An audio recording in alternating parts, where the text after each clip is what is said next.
قرآن کریم میں اللہ تعالیٰ ارشاد فرما رہا ہے، اعوذ باللہ من الشیطان الرجیم، بسم اللہ الرحمن الرحیم، یا ایہا الناس انتم الفقراء واللہ هو الغنی الحمید۔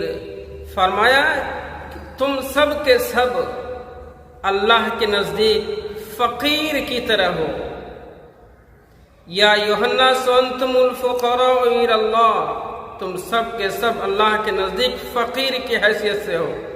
اللہ وہ ہے جو غنی ہے، بے نیاز ہے اور حمد و ثنا کا مستحق ہے۔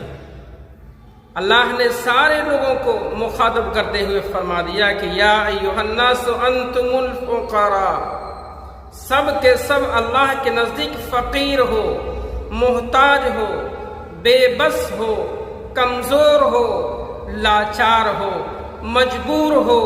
اپنے آپ میں ہم جتنا گھمنڈ کر لیں، تکبر کر لیں، مگر اللہ کے نزدیک سب بے بس ہیں، سب فقیر ہیں، مسکین ہیں۔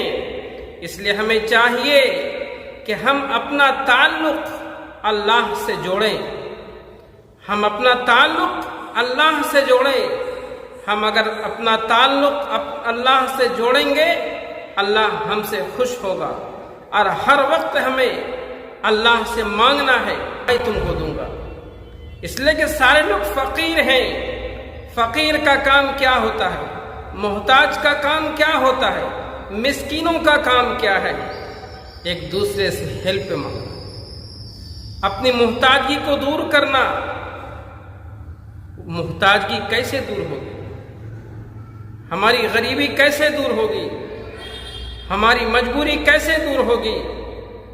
ہمیں اللہ سے تعلق جوڑنا ہے، اللہ سے مانگنا ہے۔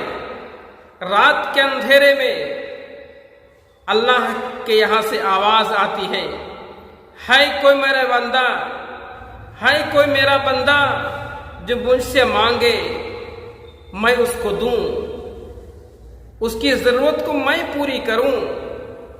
حدیث کے اندر آتا ہے کہ انسان کے جوتے کا جو پھیتا ہوتا ہے، جو دھاگا ہوتا ہے جس سے ہم جوتے کو باندھتے ہیں، وہ بھی ٹوٹ جائے تو اس کو بھی کس سے مانگنا ہے؟ اللہ سے مانگنا ہے۔